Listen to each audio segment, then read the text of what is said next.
People started asking, how hard is it to write a book? And how did you do it? I'm like, well, it's really not that hard. You just need the right guidance and you need the right system and you need to put your effort into it. If you don't put your effort into it, then nothing really happens. So you may have been wondering, how exactly do you go about self-publishing a book? Why is everybody doing it? And can I do it? More importantly, why would I want to do that? Well, I'm joined together with an amazing friend, colleague, and an infinite banker, the amazing Fong Chua, and he is here to talk to us a little bit about the power of writing your own book, what that can do, how you can grow your brand, build some authority, and add a ton of value to a whole bunch of people. So thanks so much for being with us today, Fong. Let's jump right in. I want to hear a little bit about your time and your story on starting with your first book that you guys wrote, and then how that's progressed up to this point in time. You've got a number of books that are out there and available, and you've also coached and helped and assisted so many other people become an author for the very first time. So I'd love to hear a little bit about that part of your journey and what led you down this path.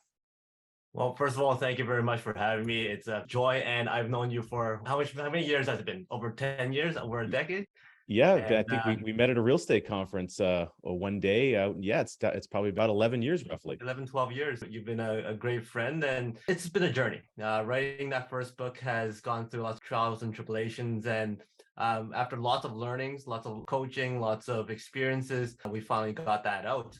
Just a little bit about how that came about was that I grew up in a very traditional work hard, find a good job, be loyal to that company for years and years, and then retire off of that. And as you know, in Edmonton, Alberta, where I am, we're very based on oil and gas. It goes up and down, the economy goes up and down. And that's when we started venturing into real estate, businesses, investments, and whatnot. And that was a big thing that was unknown to us. So much information about real estate, information about what you're doing, about infinite banking, exempt markets and stocks and network marketing. We were absorbing all that stuff. And then when people come up to us and go, hey, what do you actually do? Well, like, I do real estate, I do this, I do this, I do this. And that conversation goes for 3, 4 hours because I just want to share so much stuff. And at that time, I told my coach that what I'm doing. It's that I'm connecting and adding value and building relationships with people. He goes, man, Fong, you're spending way too much time talking about stuff. Why don't you write your first book? I'm like, whoa, that's something way beyond me. I did not think about doing that. And then that mindset about limiting beliefs came in. Who am I to write a book? That person over there is more successful than me. Why am I writing a book and not them? And everything's already written. Who am I to write another book? And all that stuff kind of came into my mind, and like, yeah, there's no way. Like, I've never thought about doing that. And it was my coaches that basically told me that, one, if that person doesn't read your book, don't worry about it. Don't focus on them. Focus on the people that wants to hear your voice. And anybody could write a book. You just have to put time into it. And the last thing is, over the last 100 years, nothing new has been written, but your voice hasn't been heard. And therefore, if you're not writing your book, you're depriving those people, your family, your friends, your followers from the message that you want to deliver. And the thing is, somebody else can write the same content, but they cannot connect to the same people that you can. And that completely changed my mindset. I'm like, okay, I could probably write something. And that's how I started writing our first book, which is like introduction to all the stuff we were doing, from infinite banking to real estate to mindset to commodities and all that kind of stuff, all into one book. So then now I can go, hey, why don't you read this book first? Let me know what you want to get to know more about, and I can connect you to the right people, or I can help you out with that.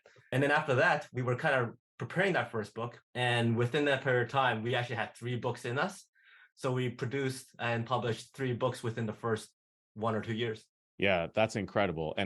As I recall, in that first book, there's actually a chart in there where you actually kind of did I call it the open kimono thing, and you put a chart of what your own kind of first infinite banking style policy was right in there, and spoke to it and talk about that as far as how that was part of your journey and the things that you were learning. And I'm sure that that's made a tremendous amount of impact. I mean, the number of people that we've been able to help and serve that you and your wife have blessed to introduce us to has been a real true joy, because you've been spreading Nelson's message and that sort of thing. And this journey, that the mindset shift, I think, is really important, is that through that conversation, again, we have this self-talk that happens within us. Everyone's got it. but you had someone else in your life, another third party, an external person that was able to ask you the right question, able to frame things in such a way that it caused a shift. And that shift all of a sudden opened this wide doorway of what was possible. And it's like, yeah, you're right. There's people I can reach that maybe some of that content is out there, but it's out there in various different forms, and and it's not reaching an audience. So there's so many books and things that are out there in the world. I certainly couldn't list them all. I don't know. I've only read a very small fraction of what's possible out in the world. And so your ability to see that differential and then go ahead and take action, I think, is tremendously important. And so that leads me to this experience now of getting your first 3 books out. Well, after doing that, I'm going to take a guess, but all of a sudden your phone started to ring, or people started knocking on the door and saying, "Hey, Fong, I see what you did over here. Can you just kind of show me how to do that?" Is that sort of the natural progression of what happened? Yeah, pretty much. People started asking, well, how hard is it to write a book? And how did you do it? I'm like, well, it's really not that hard. You just need the right guidance and you need the right system and you need to put your effort into it. If you don't put your effort into it, then nothing really happens. Lots of people started asking me how is it being done, and I started coaching people as to how to write their first books, how do they come up with ideas, outlining it, coming up with ways of getting more recognition, getting more credibility with those books. And it's just been a great ride. I've had lots of clients who went from scratch, not one word written down, to having their books done in 3 to 4 months, and then all of a sudden been asked to speak on stages or interviewed on podcasts or becoming guest speakers at different events and whatnot. And they come back to me and they go, wow, I never experienced any of this. I never knew this would happen. Thank you so much. And it's one of those things that brings a lot of joy to me. Oh, that's amazing. And so what year was that first book published? Well, that would have been around 2013, Yeah, 2014, around somewhere in there. that range. Yeah. At the time of this recording, we're 8 stepping into 9 years of really you being in that zone of being a published author, a multiple time published author, a best-selling Yeah. author. And since that time, you've helped numerous other people write, get their book out, published, and coach them not just on the writing process, the outlining, and getting their ideas, extracting the idea of what they're going to write about out of their brain, which I'm sure you've done a great deal of that as a coach yourself. But then through the kind of I would call it the minutia of actually the self-publishing process and the different ways that you can do that. It's a whole it's kind of like when we think about real estate, and there's many different ways you can invest in real estate, different places, different locations, different strategies. There's just a whole host of different ways that you can go and do that. Well, there's a whole host of different ways that you can go about self-publishing a book. Mm. And there's obviously lots of places where people can fall flat on their face and develop a big, ugly, nasty bruise from the experience. And you've helped coach people through that as well. And so, and I want to do a big shout out because our first book that we recently launched here has been a major success for us. We're really happy with it. And if it wasn't for your good guidance, we would have definitely not been able to have the successful launch that we did with that book. So you provided a tremendous amount of value, Jason and myself, as far as launching Wealth Without Bay Street's first book and being able to have it hit a #1 best-selling status on Amazon, which was incredible, wonderful feat. Not something that we really were truly intending, but because of the strategic mindset and the actionable, very clear actionable steps that you provided, we were able to, using strategy, be able to make that a true reality. And you've done that for a number of other people. So how did you discover some of those tips and tricks along the way to really go and take a self-published book and try to amplify it in such a method that a person could really hit a #1 target on Amazon? Well, first of all, I had my own coaches. The whole process, I've been coached on to how to do it effectively. I've been coached as to how to get more recognition and also get more exposure so that we could boost those book sales up to bestseller on Amazon. And of course, after doing 3, 4, 5 books myself, I found certain ways that worked very well for me that I could also pass on to my clients so that it helps them get their books done faster and more efficient and also get their ideas on the page. The more you do, the more people to help, that you gain that experience so that you could kind of leverage off of those experiences, combine with the experiences and the recommendations from your coaches, and kind of meld it all together and deliver a very strategic and very efficient way of getting things done and getting more and more exposure for those books. So that's basically how I got the information, and that's why I like to share it because it allows other people to learn from my mistakes or learn from my experience, which is absolutely awesome. And hearing their results is even more enlightening and inspiring as well. Yeah, that's fantastic. And so what would you say, so if someone is listening to this video and they're thinking about it, maybe they're experiencing this and they thought, I never really considered. They're in that stage that you were many years ago, thinking, oh, I never even thought about writing a book. I never considered it. And something just happened. It just clicked for them that it was actually possible. But maybe they just don't know. They're now sitting there with that idea that they know they can do it, but they don't really know what they would do it on or about. What would be one of the first pieces of advice you would provide them about how to begin the journey so that they could take an idea, they could flesh out an idea, that they can even begin to look at what an outline is? Before you even get to the outline, what is that first spark to help you get your idea onto the page? Right. Okay. So basically, my first question to people is, what do you want to be known for? What do you want to have the most credibility about? What's that topic? Whether it's infinite banking, whether it's real estate, whether it's speaking, what do you want to really focus on so that you can pass a certain message on that topic?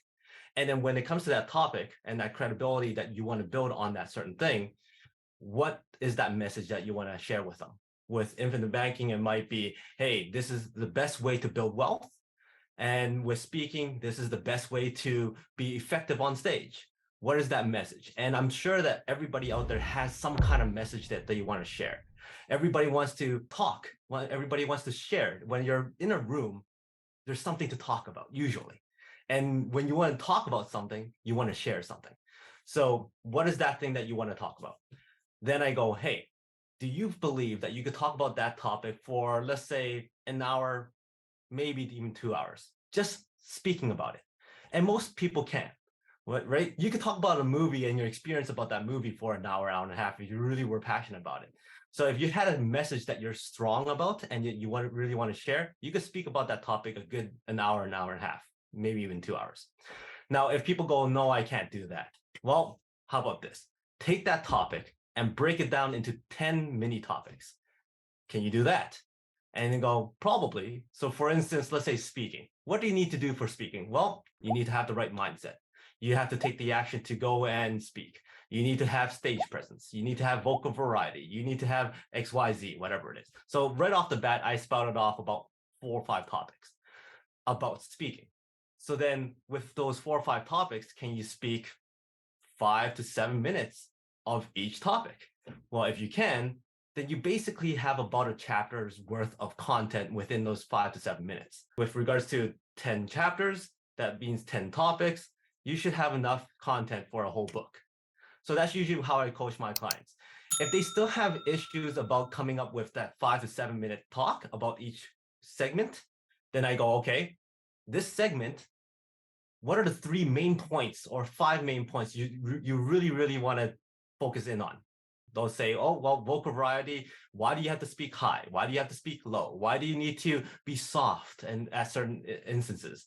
Well, if you can speak 1 or 2 minutes on each of those, then you have 7 minutes, basically. So once you keep on asking those questions about, can you break it down? Can you break it down? Can you speak on those certain topics?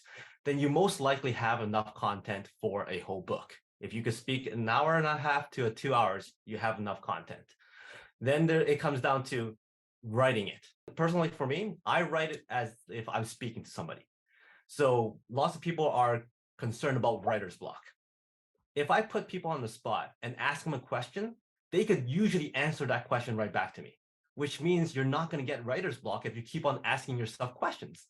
So every time you're stuck, ask yourself a question about that specific thing that you're stuck on, and then see how you're going to answer it by speaking. Then type it out. Now, you can sit down and type and write down all the chapters if you like. Usually it takes about, let's say, 4, maybe 5 hours to write down a chapter. For me, it's about 4 hours. Another example of doing that content is to speak it. If you could speak, record it, and then transcribe it, it usually takes me about 2 hours to modify that transcription. So anywhere between 20 to 40 hours, I should be able to have a draft copy of my book. And that's usually what my clients do. They do one of the 2 things. Then after the 40 hours, They spend about a week to go through their own self-editing. They go through a review process on their own, and then we send it off to an editor. The editor will probably take about a week, 2 weeks to edit the content, comes back to you. You take another week and a half to modify and adjust it based on what the editor gives you. And then you're ready to put a cover on it, load it up onto KDP, which is the Amazon self-publishing platform, and you already got your book out. So that's why most of my clients will have their books done within 3 to 4 months. Yeah, amazing. That's, I mean, literally step by step, you just walk through pretty much the whole process there. And I mean, there's so much gold in everything you just said, how to help prevent from the writer's block, using the power of questions. And sometimes that blockage that may happen for people is we get stuck and there's something in our own head it's kind of getting in the way. And sometimes it's because we're asking questions or we're doing all that stuff in our brain. I know for me, doing, I've done a variety of personality tests and assessments and all these kinds of things. And it's been indicated to me that I actually need to speak things out loud. Mhm. And it's one of the best uses for me as how I action things and how I learn and do things. And so the act of being, physically vocal about it versus just doing everything in my head, actually, for some reason, it triggers and it activates things a little bit more. So I know now, after doing some self-assessing, that is a more powerful way for me to get things moving forward. And so if I were in that same process that you just described, I would, rather than just asking the question in my head, I would legitimately ask the question out loud. I would even consider asking the questions or recording the questions that are coming up for me on a voice recorder or voice memo software, in a transcription service like, say, Otter, which is one that I use, and there's many that are out there. And then I could just hit the play button and literally have myself read it back out loud as though I'm almost in conversation with someone. Mhm. So no different than you asking the question or having an external person ask the question. When you're in a conversation with a real human being and you receive a question, your brain goes in and you want to respond. Your desire is to respond because you want to engage in quality conversation. So I think that's a mind trick, basically, that allows you to get past some of those little barriers that can show up. So I love that suggestion. I think it's fantastic. Again, the modern technology that we have today, the transcription type softwares that are available are getting far, far superior. And there's lots of them that some of them you can get for free or certainly for a very low cost, where you can be able to, again, speak these ideas, answer that question, speak out loud, shoot from the hip, as it were. It's not going to transcribe it perfectly. There's going to be a lot of things, spelling errors. If the word here, well, there's two different ways to spell the word here. So you're going to be reading like, oh, that doesn't make sense. And so that sort of thing will happen. But that's that self-editing process. Now you go through that transcript and you're able to tweak and adjust and tweak and adjust to get it to a point where it actually makes sense. And then it might read more like someone was speaking out loud. So you may want to modify that to the book that you want at the end result, because that's maybe not the style you're looking for. Exactly. But you could go and look at an existing book that you do like that has a certain style. You say, okay, if this is what I'm looking for as a style, I really like the feel of this. That's what works for me. Can I take all this transcription stuff that I got over here and can I switch or convert it in some way? Mhm. And again, it's just asking those good questions. Yeah. So I love these tips. I think it's fantastic. And so again, for our listeners who have ever considered or thought about the idea of writing a book, don't hold back. Go ahead and get your idea out, flush that idea out and get started. And there's amazing people like Fong, that can help coach you through that process. There's a ton of information online, but I think when you have someone who's done it numerous times and then successfully demonstrated how to help other people also do it repeatedly, that is the kind of person that you want to hitch your wagon to and shortcut the success path that you can create to the outcome that you want, which is your book published and able for people to get it. So again, that's fantastic, Fong. And thank you for everything that you've done for all these many authors. Again, thank you for what you've done for us at the Wealth of Bay Street team, helping us get our first book launched. And I'm curious, as you think about where you've come in this journey now, and then you're looking forward out into the future, was it relates to your own writing, your own books, as it relates to people that you serve, the people that you coach and mentor, what do you see over the next 3 to 5 to 10 years as far as how you want to grow and develop that more? How you want to see helping more people with this process?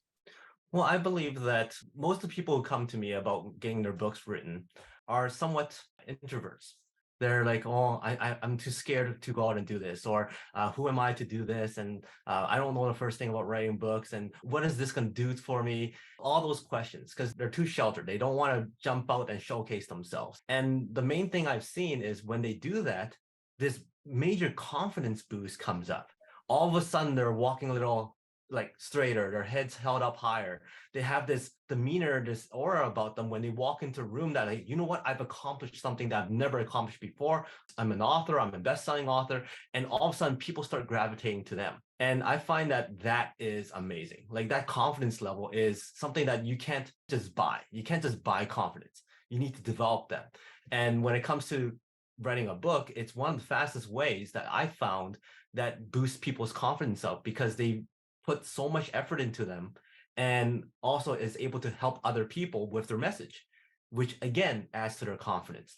So this is something I enjoy doing a lot. I try to streamline the process as fast as I can so that people could get their books faster and faster out.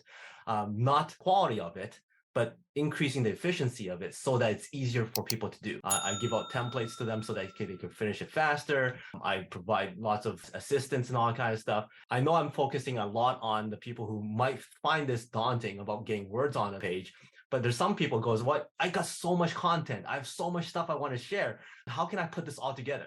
Write a second book, edition 2, version 2, part 2, whatever. The thing is, when it comes to book writing, we don't want to have books that's too thick. That completely overwhelms people from actually wanting to read it. So therefore, you want to make more books instead of having one big thick book. My main focus is helping people get their message out as fast as they can and as high quality as they can as well. So in the next 3, 4, 5 years, I'm going to be focusing on this to make sure people get their messages out. Wow, that's fantastic. And I can't wait to see just how many books are created, how many gifts are given to the world from the minds of the many people that you will be serving, that will be available to the general public. It's so amazing just to think and consider the impact. Any one book can have the ability to really dramatically change, shift, or impact or improve someone's life in some way. You know, especially there's a lot of books around, again, things like confidence, things like many biography type stories, and the lessons, the hardships and the lessons that are learned in there have enough of an impact on people to help them make a positive change to something in their life. And financial books, real estate books, all these different categories can have such a tremendous impact on people when they get a chance to have that book in their hands. And so you, just by the virtue of you being a coach and a servant driven leader to help people see their message come to light, it has such a potential to impact so many lives, an incalculable amount of lives on a cascading basis. So really, really fascinating stuff, Fong. I absolutely love this. And we're on this topic of books, and we've had an amazing conversation with Fong here today. But what I really want to get into, of course, is talking more about mindset. And so let's go and learn about the fastest way to grow your mindset. All you got to do is go right here.